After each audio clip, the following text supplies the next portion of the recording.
Eh bien, bonjour à tous, très heureux de vous retrouver pour ce direct, ce nouveau direct. Ça fait longtemps qu'on n'en a pas fait, mais nous revoici.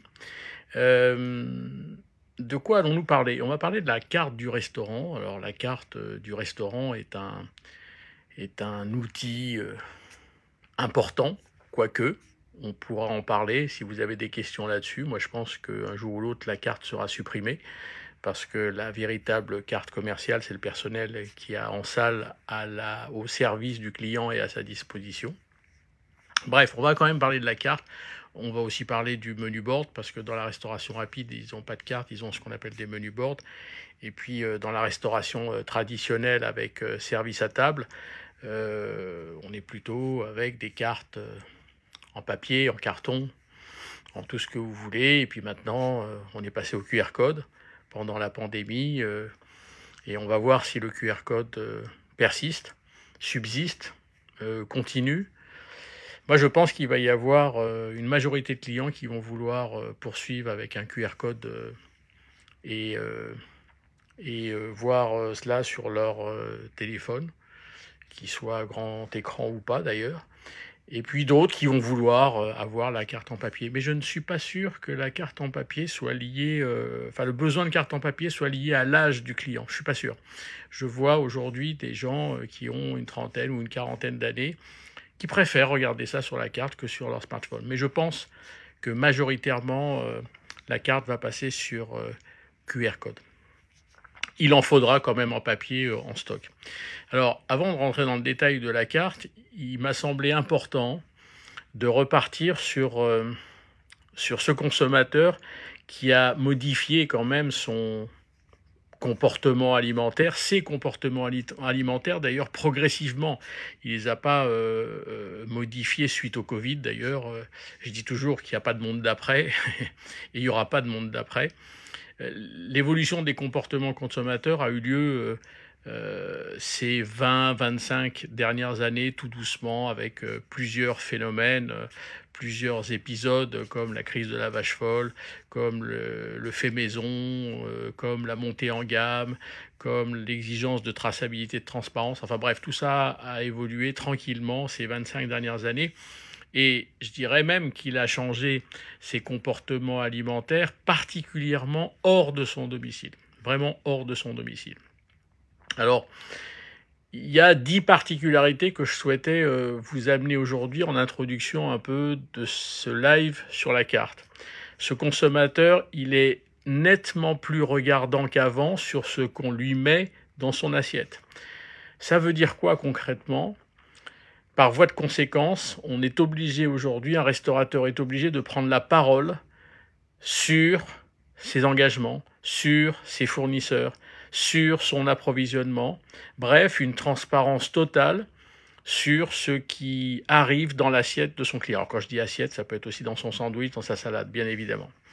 La deuxième particularité, c'est qu'il est de plus en plus demandeur de personnalisation. Alors, la personnalisation, la restauration rapide est déjà partie sur la personnalisation depuis très longtemps. Je cite évidemment Starbucks qui vous propose de finir votre boisson avec du sucre vanillé, de la poudre chocolatée ou de la cannelle. Je dis bien finir votre boisson vous-même ou pas. C'est vous qui décidez si vous la finissez. Begelstein, qui a été l'un des premiers à personnaliser, lorsque vous arrivez chez eux, ils vous disent qu'est-ce que tu veux comme pain, qu'est-ce que tu veux comme ingrédient, qu'est-ce que tu veux comme sauce, qu'est-ce que tu veux comme topping, bref. Et au fur et à mesure où j'avance vers la caisse, c'est mon bagels qui est en fabrication sous mes yeux. McDonald's est en test actuellement sur beaucoup de points de vente sur le territoire français ou sur la borne. Il décompose le burger et il vous dit est-ce que tu veux un double steak, tu m'enlèves le fromage, tu me rajoutes une tomate, etc. Bref, la personnalisation est véritablement en route dans la restauration rapide, je dis bien dans la restauration rapide. Et là où ça devient très intéressant, c'est que cette personnalisation prend évidemment plus de temps et on s'aperçoit que le consommateur est prêt à attendre à partir du moment où il y a personnalisation, à partir du moment où on lui donne la main pour personnaliser ce produit. Donc ça, c'est intéressant. Mais alors, quand on a dit ça, la restauration avec service à table me dit Mais alors, et nous, comment on va faire? Est-ce qu'il faut qu'on donne la main au consommateur pour qu'il intervienne dans la recette? Bien entendu que non, c'est pas ça du tout la personnalisation. Je pense que la personnalisation dans la restauration avec service à table, c'est le grand retour du service en salle, le grand retour de faire quelque chose près de la table, près du consommateur.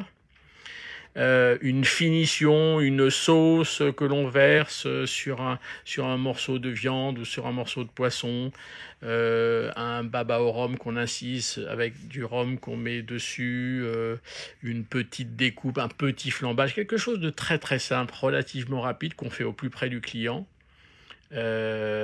Sur un guéridon bien entendu ou à table carrément.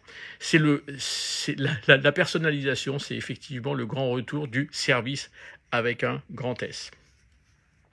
La troisième particularité, c'est qu'il est de plus en plus demandeur de liberté de choix et de structure de son repas. Alors attention, il n'est pas demandeur de choix, il est demandeur de liberté de choix dans la carte et de structure de son repas.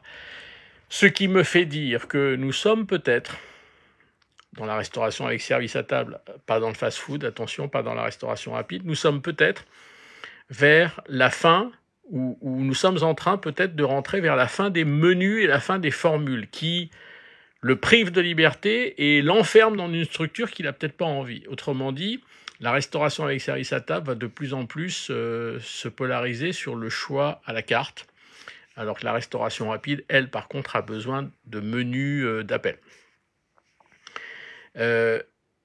Deuxième chose, je pense qu'il faut laisser aussi le consommateur de plus en plus libre de sa structure. Je m'explique.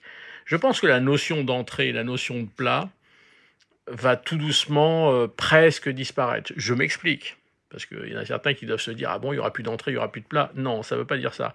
C'est que laissons le consommateur décider ce qu'il considère être comme le début de son repas et la suite de son repas. Vous remarquerez que je prononce volontairement pas entrée et plat, parce qu'aujourd'hui, on a affaire à des consommateurs qui ont envie de se faire une équivalence de 2 entrées, point.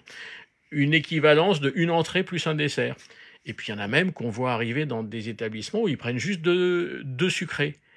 Et les restaurateurs qui me disent non, on ne peut pas. Mais pourquoi on ne peut pas laisser le consommateur faire ce qu'il veut au niveau de ses choix, de ce qu'il considère être comme son début de repas? Encore, je ne dis pas entrée et la suite de son repas. Alors, évidemment, à la fin du repas, on a compris que c'était des desserts et du sucré. La notion d'entrée et de plat risque demain, effectivement, d'évoluer. La quatrième chose, il est de plus en plus demandeur et sensible à une resaisonnalisation de la carte. Je m'explique. On a sûrement fait une erreur de faire des entrées avec des tomates toute l'année. C'est une erreur parce qu'elle n'est pas bonne toute l'année. Elle n'a pas de goût toute l'année. On ne fait pas de tarte aux fraises au mois de décembre, ou vendre des fraises, une coupe de fraises au mois de décembre. On ne consomme pas de bar en hiver parce que le bar, c'est sa période de reproduction. Enfin bref, on a franchement l'impression qu'aujourd'hui, le consommateur souhaite qu'on resaisonnalise la carte, qu'on respecte les saisons des fruits, des légumes, et évidemment au niveau de la période de reproduction des poissons, par exemple. Et en plus, il y est extrêmement sensible et il aime qu'on lui apprenne ça. Je m'explique, j'ai appris il n'y a pas très très longtemps avec un de mes clients qu'il y avait une saison de la pomme de terre. Je suis franchement pas persuadé, d'abord, que globalement les Français savent la saison des produits, des légumes et des fruits, mais alors qu'il y avait une saison de la pomme de terre, je pense qu'ils le savent encore moins. Et ils sont très friands de ce type d'informations. Et je pense que si on resaisonnalise les cartes, il faut lui expliquer qu'en ce moment, on n'a pas de tomates. Et pourquoi on n'a pas de tomates? En ce moment, on n'a pas de fraises. Et pourquoi on n'a pas de fraises? Et ça fait partie du rôle du restaurateur de prendre la parole sur sa carte. Cinquième élément, il est de plus en plus à la recherche, et là je polarise sur le restaurateur, d'un spécialiste presque monoproduit, avec une carte courte, plutôt qu'un généraliste, donc qui n'est spécialiste de rien, multiproduit, carte longue. Je vais vous expliquer pourquoi il est de plus en plus à la recherche d'un spécialiste monoproduit. Parce que, le spécialiste rassure, Je suis spécialiste du burger, je suis spécialiste de la bistronomie, je suis spécialiste de l'Italie. Enfin bref, je peux avoir plein de spécialités. Et ça le rassure plutôt que d'avoir un restaurateur qui sait tout faire, qui fait plein de choses. Et en plus, je vais vous dire, plus les cartes sont longues, plus le consommateur sait aujourd'hui très très bien que ça ne peut pas être fait maison. Plus les cartes sont longues, plus il a un doute sur la notion de fait maison. Plus elles sont courtes, bien évidemment, il imagine, et il faut lui prouver, avec les cuisines ouvertes entre autres, que nous travaillons avec du fait maison. 6e paramètre, et pas des moindres, faut pas oublier que la loi sur le fait maison a été votée en 2014, il y a quand même 8 ans maintenant. On ne voit pas beaucoup de logos fait maison, vous vous souvenez, ce petit toit sur une casserole, parce que je pense qu'il n'a pas été communiqué, ce logo, le grand public ne sait pas ce que ça veut dire, et résultat des courses, on le voit quasiment plus d'ailleurs sur les cartes. Mais ça, c'est pas grave, parce que de toute façon, le client, il ne sait pas ce que c'est, et les restaurateurs n'ont pas envie de l'utiliser. En revanche, on a affaire à un consommateur qui est de plus en plus à la recherche d'un restaurant, je dis bien un restaurant, où le fait maison est majoritaire. Il ne demande pas automatiquement que le fait maison soit intégral, parce qu'il sait très bien que le fromage blanc, il y a plein de produits qu'on ne va pas faire nous-mêmes, il le sait, et ça, ce n'est pas un problème pour lui. Ce qui est un problème, c'est un restaurant qui serait majoritairement non fait maison, et ça, c'est quelque chose qui a beaucoup changé dans l'esprit du consommateur. 7e élément, 7e paramètre, il aime ce consommateur et il est attiré par la nouveauté. Ça veut dire que nous avons abordé la fin des cartes figées qui ne bougent pas ou qui ici bougent 2 fois par an, une carte d'été, une carte d'hiver, vous voyez de qui je parle. Non, c'est aujourd'hui le moment d'avoir une rotation régulière de la carte. Alors on me demande souvent c'est quoi une rotation régulière. Alors d'un côté vous avez ceux qui changent une carte d'été, une carte d'hiver. Alors ça c'est beaucoup trop espacé, beaucoup trop long, c'est trop figé. Et puis de l'autre côté vous avez la bistronomie qui change sa carte tous les jours. Carte extrêmement courte, genre 3 entrées, 3 plats, 3 desserts. Il change ça demain matin, 3 nouvelles entrées, 3 nouveaux plats, 3 nouveaux desserts. Alors il y a quand même un juste milieu entre changer 2 fois par an et changer tous les jours. Changer tous les jours, c'est extrêmement complexe. Je pense que c'est réservé à la bistronomie, éventuellement à la gastronomie. Changer 2 fois par an, c'est totalement dépassé, ça ne sécurise pas le consommateur et ça ne l'intéresse pas parce qu'il n'y a plus de nouveautés. Je pense que la meilleure rotation, c'est une rotation, comment je pourrais dire, permanente. C'est-à-dire vous faites rentrer, vous faites sortir 2 plats, vous en faites rentrer 3. Vous faites sortir 2 entrées, vous en faites rentrer 1. Vous faites sortir 2 desserts, vous en faites rentrer 2. Enfin bref, que sans arrêt, il se passe quelque chose pour que les clients disent, en ce moment, ils ont quoi acheter. Vous voyez ce que je veux dire? Il faut vraiment que la vitesse de rotation soit liée à la fidélisation des clients qui ont envie de revenir voir ce que vous avez en ce moment sur votre carte. 8e paramètre de ce consommateur, qui a évidemment trait aux cartes, puisque notre sujet aujourd'hui c'est la carte, il est très sensible au locavorisme, beaucoup plus qu'au circuit court. Je m'explique, vous connaissez très bien la différence entre les deux, mais je préfère la répéter parce que je pense que les deux termes ne sont pas employés souvent à bon escient. Je m'explique, le locavorisme, c'est s'approvisionner sur un périmètre de 250 km autour de notre restaurant. Le circuit court, c'est la désintermédiation entre le producteur, le fabricant et mon restaurant.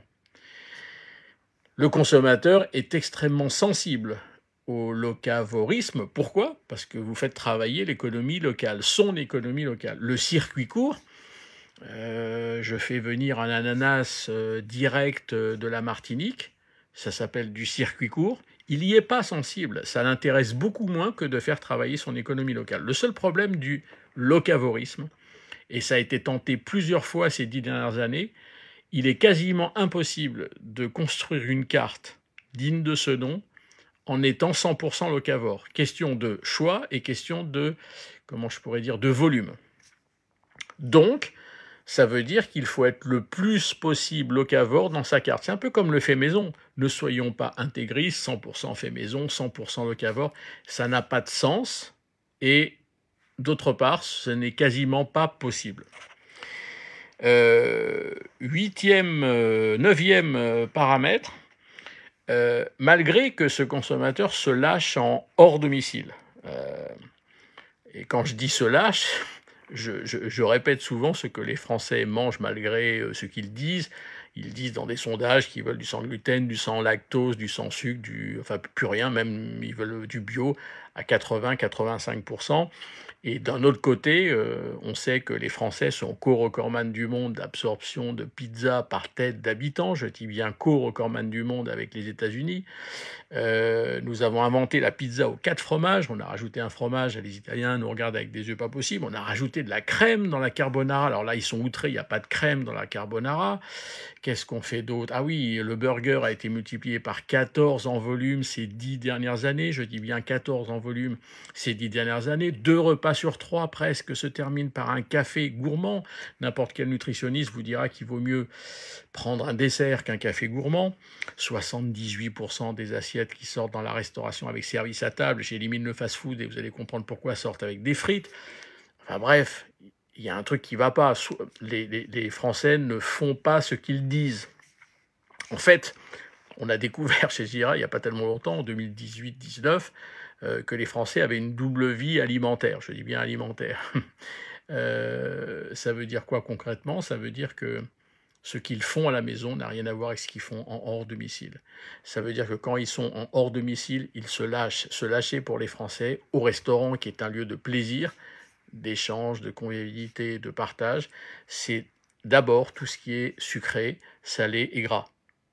Ce qui veut dire que si on n'a pas ça aujourd'hui sur sa carte, c'est un peu compliqué. Cela dit, les nutritionnistes et les médecins disent que c'est pas bien de manger ça. Ça y est, tout le monde a entendu ça et tout le monde le sait. Maintenant, je pense qu'on va avoir un ralentissement de ces consommations, dû au fait que les nutritionnistes et les médecins nous disent.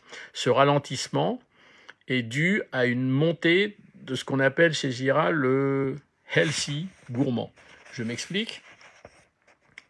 Les consommateurs ont compris qu'il y avait une relation entre leur santé et leur alimentation. Ça, ils l'ont compris.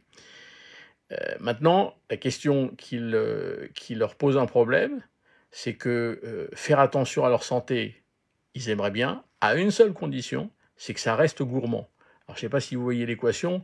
Healthy gourmand, il y a des pâtissiers et des cuisiniers qui m'ont dit que ce n'est pas possible. Faire attention à ma santé étant gourmand, ce n'est pas possible. Eh bien, ça y est, aujourd'hui, il y a des chefs et des pâtissiers qui ont emprunté cette voie-là de healthy gourmand. Par exemple, je vous prends quelques exemples. Dans un gâteau au chocolat, vous pouvez remplacer le beurre par de la courgette. Moi, j'en ai goûté, et franchement, c'est bluffant. On ne sait pas où est le beurre, où n'est pas le beurre. Une mousse au chocolat, on peut remplacer les œufs par du jus de pois chiche. Un smoothie, par exemple, on peut remplacer le sucre par de la datte.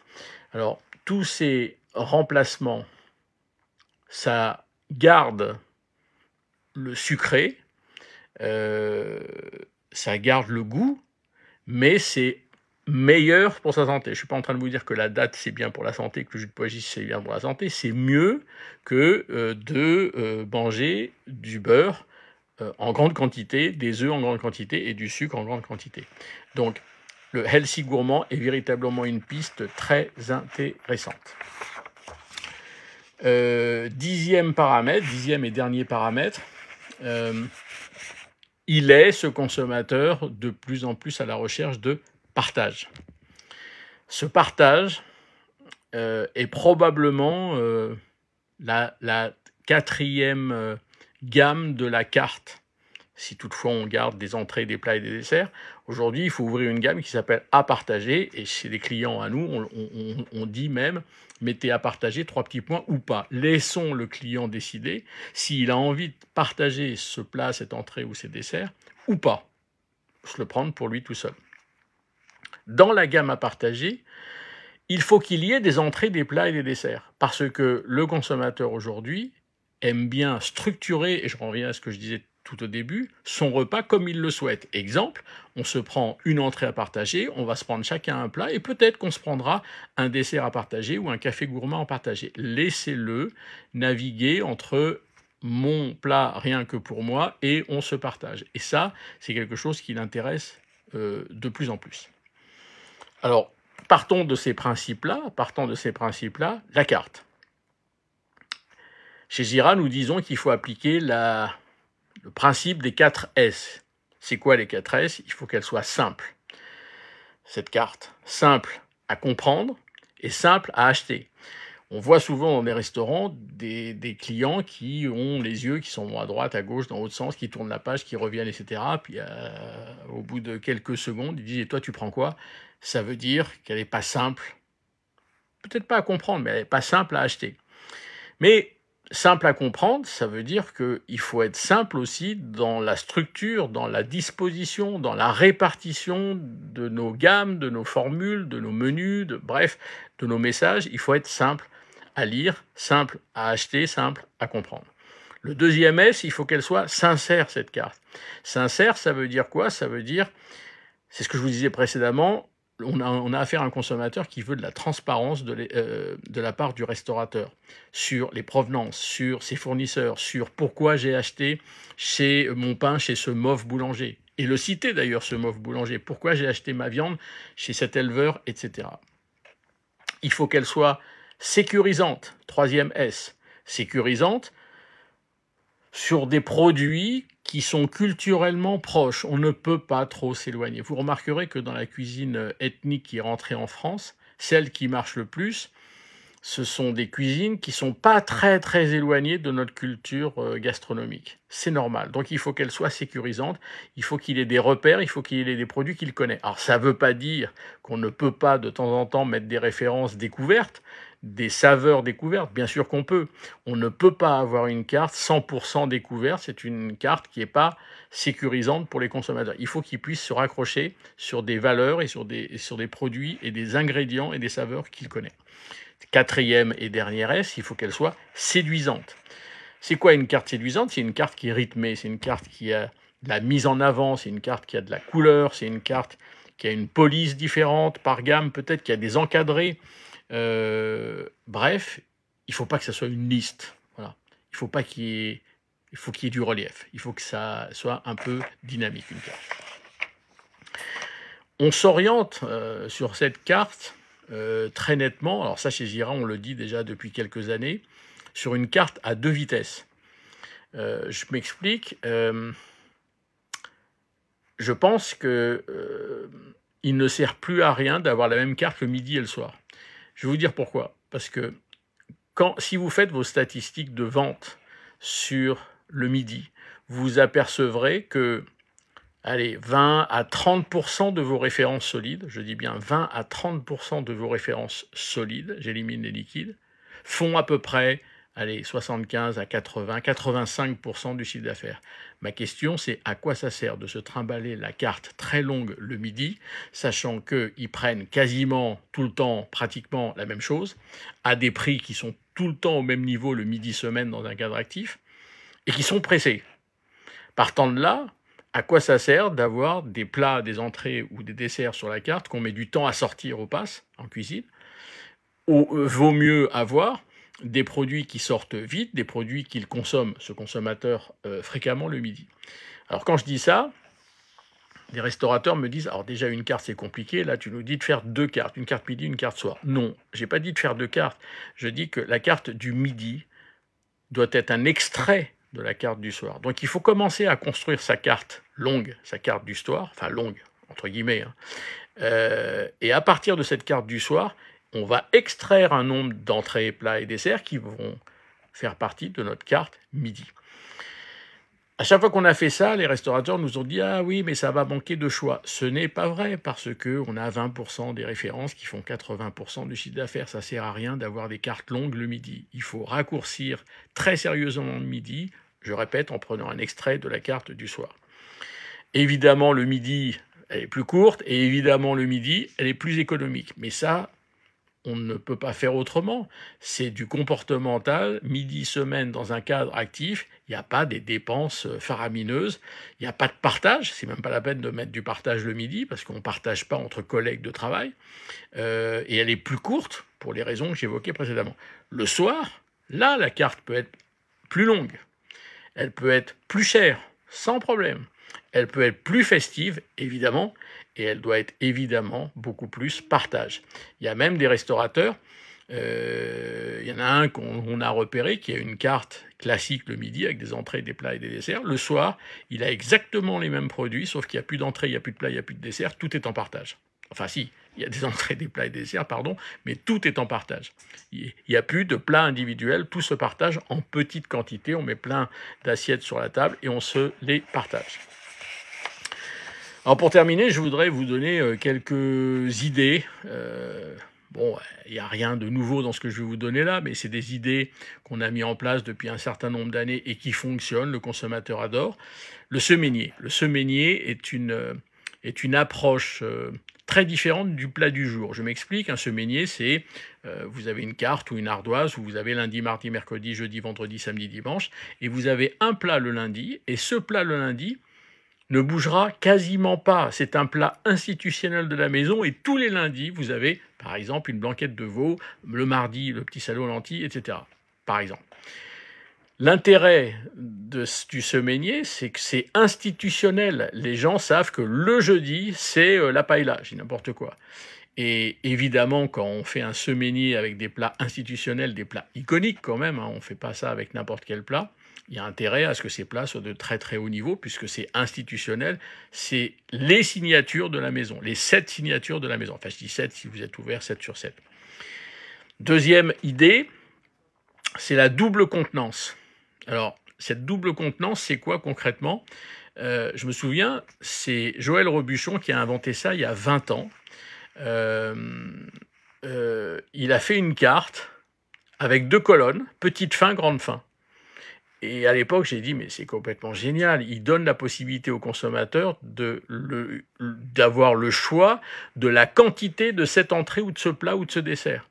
Et j'ai échangé avec lui à l'époque et je lui ai dit, mais pourquoi tu as fait ça? Est-ce qu'il y a une raison? Il me dit, si, il y a une raison, parce que je m'aperçois que les gens prennent plus d'entrée. Plutôt que de ne pas prendre d'entrée, ils se prennent une petite entrée. Alors, il n'était même pas sur le partage à l'époque. Petite entrée plutôt que de ne pas prendre d'entrée normale. Et puis peut-être qu'il va se prendre un plat normal et peut-être qu'il va se prendre un petit dessert. Donc de faire varier les quantités sur ce qu'il a appelé, lui à l'époque, petite fin, grande fin. Je trouve ça très intéressant. L'association met vin sur une carte. Les verres de vin se vendent de plus en plus, mais ils ne se vendront pas si on les laisse sur la carte des vins. Les verres ne doivent pas être sur la carte des vins, les verres doivent être incrustés, doivent être fusionnés dans la carte. C'est-à-dire que de temps en temps, sur quelques références, je suggère un verre de vin qui va avec, et cette suggestion est évidemment tarifée. Il ne faut pas obliger le client à prendre ce verre de vin avec ce plat ou avec cette entrée. À chaque fois qu'on a associé un verre de vin à un plat, ce plat s'envole. Pourquoi? Parce que quelque part, le restaurateur fait son job de conseil. Si vous prenez ce plat, je vous conseille ce vin qui va avec. Mais c'est logique, c'est tout à fait logique. Et les verres, on a, ces dernières années, modifié la contenance des verres. Rappelez-vous, à une époque, on avait du 15 centilitres, ensuite on est descendu à du 12, et chez certains de nos clients, on a introduit le 7 centilitres. Alors certains vont me dire 7, mais il n'y a rien à boire. Si, il y a quand même à boire, mais on s'aperçoit que quand on met du 7 à la carte, eh bien, il y a des gens qui ne prenaient pas le 15 avant, mais qui nous prennent du 2 x 7. Pourquoi ils prennent du 2 x 7? C'est franchement pas un problème de quantité, le 15. C'est un problème qu'avec du 2 x 7, on leur donne la possibilité de goûter à 2 vins différents, un avec notre entrée, l'autre avec le plat ou avec le dessert. Les intitulés de la carte. Alors, ne soyons pas pompeux, parce qu'on a dit tout à l'heure qu'il faut que la carte soit simple à comprendre. Il y a des expressions que les gens ne connaissent pas, ne comprennent pas. Et puis, il y a aussi des restaurateurs qui simplifient au maximum, qui vous disent il y a une carotte, il y a une aubergine, il y a une courgette. Ça, c'est clair, ils savent ce que ça veut dire. Et puis, on a des restaurateurs qui prennent un certain nombre ils improvisent et d'aise sur les appellations. Je cite toujours une brasserie qui est à Paris, dans le 6e arrondissement, qui s'appelle le Petit Lutetia. C'est une brasserie, je préfère vous dire à quel ticket moyen il est, pour un peu en préambule vous expliquer ce qu'il a fait. C'est à peu près 75 € le midi, 80-90 € le soir. Donc vous imaginez, on est sur une brasserie de très très haut niveau, c'est très très bon, etc. Bref, lui, il a choisi de temps en temps envoyer une pointe d'humour sur sa carte. Je dis bien de temps en temps, hein, parce qu'il est très haut de gamme. Et il a une ligne où il y a marqué, je cite, « une putain d'entrecôte ». C'est marqué texto comme ça. Alors putain étant entre guillemets. Quand j'ai vu ça, j'ai demandé au propriétaire du restaurant, c'est très drôle, je lui ai dit c'est très drôle, mais est-ce que l'entrecôte elle se vend? Il m'a dit c'est le plat leader. Alors pourquoi c'est le plat leader? Parce que évidemment cette appellation interpelle, cette appellation envoie une promesse, puisque quand vous dites une putain d'entrecôte, on imagine que c'est une top entrecôte, et c'est une top entrecôte qu'il vend, j'ai plus le souvenir, je crois que c'est aux alentours de 42 ou 43 €. Bref, peu importe le prix, quand on se permet une appellation qui est un peu borderline, comme cela, il faut que l'entrecôte soit à tomber par terre. L'entrecôte est à tomber par terre au Petit Lutetia, et c'est son plat leader. Donc on peut se permettre d'avoir de l'humour, mais attention, quand on a de l'humour, on a intérêt à être bon. Autre idée qui fonctionne, enfin que nous on a mis en place chez beaucoup de restaurateurs, c'est qu'il ne faut pas classer les références sur la carte par ordre croissant ou décroissant de prix. Pourquoi? Parce que si vous faites ça, le choix va se faire par rapport au prix et non pas par rapport au produit. Donc il faut tout mélanger et il ne faut surtout pas avoir les prix hauts en bas et les prix bas en haut ou le contraire. Enfin bref, il faut déclasser absolument totalement tout ça. Il faut introduire aujourd'hui sur les cartes 1 ou 2 plats signatures. Ce qu'on appelle les plats signatures, c'est la grande spécialité de la maison, notre haut savoir-faire. Et c'est institutionnel, c'est un peu comme le semainier de tout à l'heure. Les 2 plats signatures que vous mettez sur votre carte, d'abord il faut que ça soit du très très haut niveau, que ça soit reconnu en tant que tel, et puis il faut que ce soit des plats, comment je pourrais dire, iconiques, ou une façon de faire ce plat qui est très particulière. Voilà. Il faut introduire aujourd'hui des formules beaucoup plus modernes que ce qu'on connaît jusqu'à présent, entrée, plat, fromage, dessert, boisson, entrée, plat ou plat, dessert.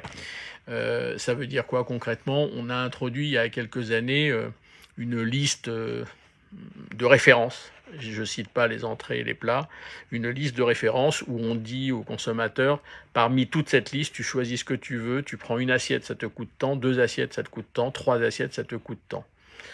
Et là, le consommateur est totalement libre. On peut aujourd'hui se lancer dans des formules très contractées du type plat du jour plus café gourmand. Alors ça, le consommateur, il adore parce que c'est très concentré. Il y a 3 items mélangés dans la formule. C'est rapide, ça sort très rapidement. Et puis en plus, le fameux café gourmand, ça lui plaît bien. Et puis, on a tenté aussi des tableaux. C'est quoi un tableau? C'est qu'on fait une liste de plats. Je parle de plats, pas d'entrée, pas de dessert. On fait une liste de plats et avec 4 colonnes. Si tu prends le plat seul, ça te coûte tant. Si tu prends le plat avec une entrée, ça te coûte tant. Tu prends le plat avec une entrée et un dessert, ça te coûte tant. Et tu prends le plat avec une entrée, un dessert et une boisson, ça te coûte tant. Et c'est en forme de tableau, c'est facile à comprendre. Et en fait, le consommateur choisit ce qu'il a envie de manger et il regarde comment il a envie de structurer son repas, et puis surtout combien ça lui coûte. Mais c'est facile à comprendre. C'est facile à comprendre ce genre de tableaux qui sont tout simples. Je reviens une seconde sur le café gourmand, qui a été créé il y a très longtemps, en 95. On est en train, avec certains de nos clients, de créer l'alter ego du café gourmand, mais en début de repas, puisqu'on me dit les entrées se consomment de moins en moins, et on pourrait aujourd'hui créer ce que nous on a appelé l'apéro malin. Alors, je ne sais pas si c'est d'abord le bon terme, apéro malin ou vin gourmand, peu importe. C'est de dire en début de repas, comment je pourrais dire, de grignoter quelque chose, Alors attention, c'est pas des chips, c'est des cacahuètes. C'est pas non plus une entrée, donc c'est un intermédiaire, c'est de grignoter quelque chose d'assez, comment je pourrais dire, consistant. Et de dire au client, avec ça, vous boirez quoi? Ou d'avoir une formule qui s'appellerait apéro malin, quelque chose à grignoter, entre guillemets, avec un verre de, etc. Et je pense que l'apéro malin pourrait prendre une place extrêmement forte dans les ventes, comme le café gourmand aujourd'hui a pris. Et puis la dernière idée, et celle-là, je vous la conseille parce qu'elle marche, nous partons chez Gira du principe que dès qu'on veut vendre, il faut montrer. Je m'explique. Il y a un de mes clients, il y a 3-4 ans, qui m'a dit « Ouais, tu dis qu'il faut mettre des cafés gourmands. Moi, j'ai un café gourmand, et ben, il ne se vend pas. » Alors, je lui ai dit « Il est où ton café gourmand ?» Il avait mis son café gourmand dans la carte des cafés thé infusion. Alors, je lui ai dit « Il y a de grandes chances que tu ne les vendes pas, puisque je connais, à ma connaissance, personne qui prend la carte des cafés thé infusion pour demander un café, quoi. On demande un café, point. » Je lui ai dit, on va mettre le café gourmand évidemment dans la gamme de desserts. C'est un dessert, un café gourmand, ce n'est pas un café, peu importe. Je lui ai dit, fais voir comment il est ton café gourmand. Alors en cuisine, il m'a montré, très très beau, magnifique le café gourmand, très bien. Je lui ai dit, on va faire en sortir, allez, 3 ou 4 comme ça à blanc. Il était 13h, 13h10, son restaurant était plein. On en a fait sortir 3 ou 4 à blanc. Mais immédiatement, il y a des personnes qui ont dit c'est quoi ça, je veux ça. On a déclenché, je ne sais plus, 10 ou 12 points de vente spontanément. On vend ce que l'on montre. Je vais vous donner un autre exemple qu'on a mis au point et qui fonctionne. Il y a un truc que je ne comprends pas, c'est qu'à la fin d'un repas, on enlève l'assiette du plat principal et on demande très souvent, je ne dis pas que tous les restaurateurs font ça, mais très souvent, est-ce que vous voulez la carte des desserts? Je pense franchement qu'il ne faut pas demander à un client s'il veut la carte des desserts, parce que la plupart du temps, on connaît la réponse. C'est peut-être non. Et puis on ne demande pas à un client, on ne laisse pas un client acheter, il faut lui vendre. Alors partant de là, on a suggéré à des... Enfin, je dis, est-ce que vous voulez la carte des desserts? Mais j'ai même entendu, et là je plaisante pas du tout, hein, pas de dessert, pas de café? Eh bien, je lui ai dit, bah non, amenez-nous l'addition, et puis on va partir. Vous vous rendez compte que la proposition, elle est négative. Pas de dessert, pas de café, point d'interrogation? Enfin, je veux dire, ce n'est pas possible avec un client de lui faire une proposition négative. Mais c'est pas possible non plus de lui dire, est-ce que vous voulez la carte des desserts? Bref, je referme cette parenthèse-là. On a mis au point un système qui est utilisé par de plus en plus de restaurateurs, c'est qu'à la fin du repas, avec un joli plateau de dessert, je ne dis pas le chariot comme avant avec 3 étages, parce qu'on n'a plus la place et il y a de la perte, de se pencher vers le client avec ce joli plateau, il y a 5 ou 6 pâtisseries dessus, et lui dire qu'est-ce qui vous ferait plaisir pour terminer votre repas. À la vue de vos très belles pâtisseries, allez, vous augmentez vos chances, allez, vous multipliez par 3 ou 4 vos chances de vendre un dessert. Et puis je vais vous dire, s'il y en a un à la table qui craque, toute la table va suivre, évidemment. Et ça pourrait marcher avec le fromage, j'en suis sûr et certain. On ne montre plus ces produits, on les vend de moins en moins. Donc il faut montrer pour vendre. Et enfin, je terminerai avec 3 petits outils que je vous conseille d'utiliser sur votre carte. Le premier outil qui est très très simple, c'est ce qu'on appelle chez Gira le ticket moyen théorique auquel devrait arriver votre restaurant si les consommateurs, vos clients, se comportent normalement avec votre carte. Je m'explique.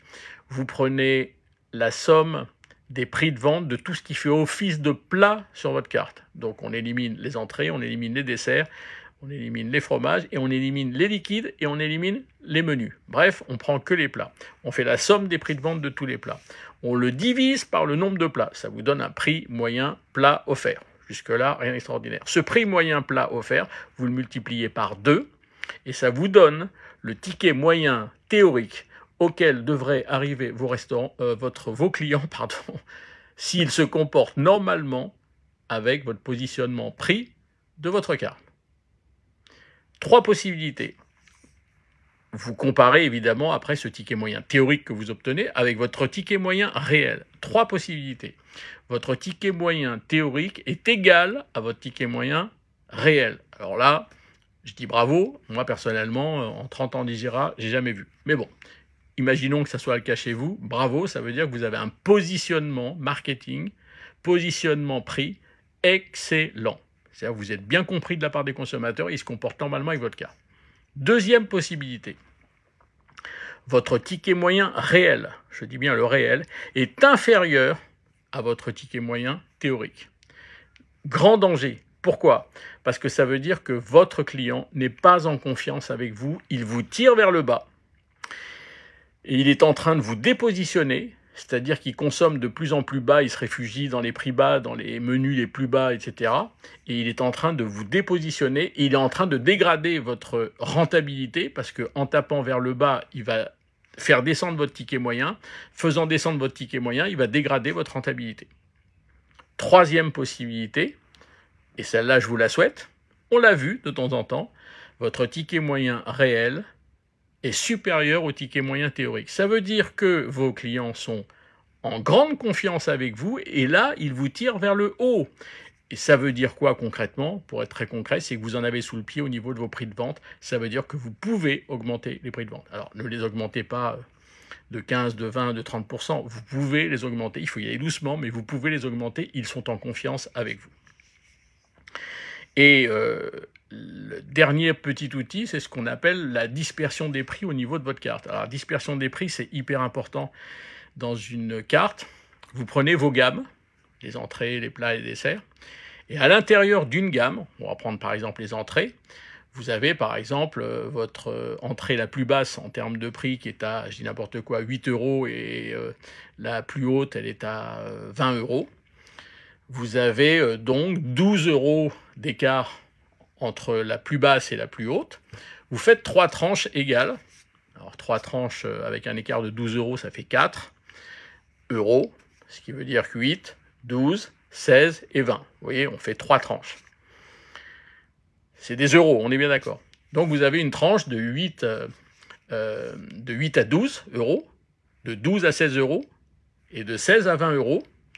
Et vous comptez le nombre de références d'entrée que vous avez entre 8 et 12, entre 12 et 16, et entre 16 et 20. Jusque-là, vous me suivez? Le but du jeu est que le nombre de références que vous avez dans la tranche médiane, oui je dis bien, médiane, au milieu, doit être égal à la somme des deux tranches hautes et basses, en termes de référence.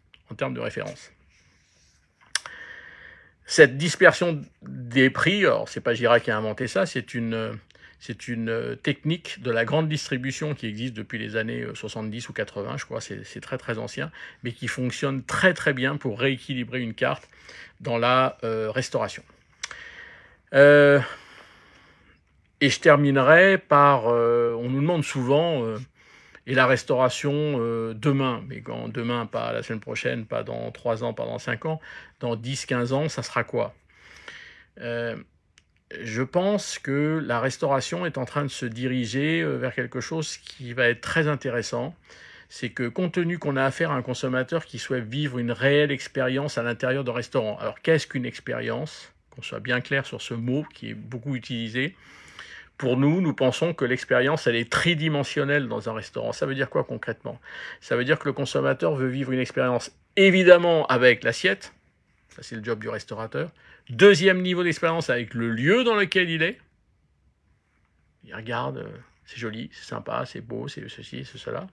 Et troisième niveau d'expérience avec le personnel avec qui il est en contact. Et l'expérience souhaitée doit être tridimensionnelle simultanément. Et c'est là où les difficultés commencent, notamment avec la pénurie de personnel qui s'est aggravée suite au Covid. Mais ce qui est difficile, cette expérience tridimensionnelle simultanément. Ça, c'est très, très complexe. Et franchement, je pense que demain, dans les 10 ans ou 15 ans qui viennent, elle sera expérientielle ou elle ne sera pas. Pourquoi je dis ça?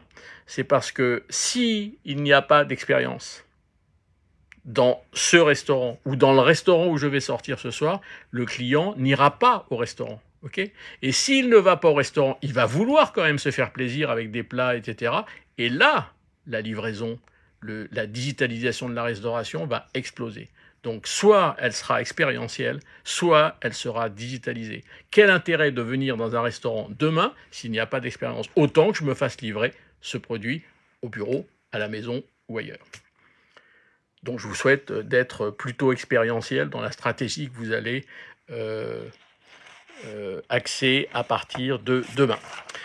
Voilà, moi j'en ai terminé. Je ne sais pas s'il y a des questions, j'ai même pas regardé, j'aurais dû. Apparemment, non, il n'y en a pas. En tout cas, si toutefois vous en aviez, n'hésitez pas à nous contacter, alors soit sur la vidéo qui va être postée en ligne, et on y répondra, j'y répondrai, vous inquiétez pas, soit en message privé, vous savez où me joindre, sur Facebook, sur LinkedIn, n'hésitez absolument pas. Voilà, je vous souhaite une très bonne fin de journée, bonne réflexion avec tout ce qu'on a dit, parce qu'on a dit quand même beaucoup de choses là sur la carte, et n'hésitez pas, si vous avez la moindre question, je suis là. À très bientôt pour un prochain live. On est en train de chercher le thème, on va trouver. Si vous avez des suggestions de thèmes, d'ailleurs, n'hésitez pas, n'hésitez pas. À très bientôt, bonne fin de journée.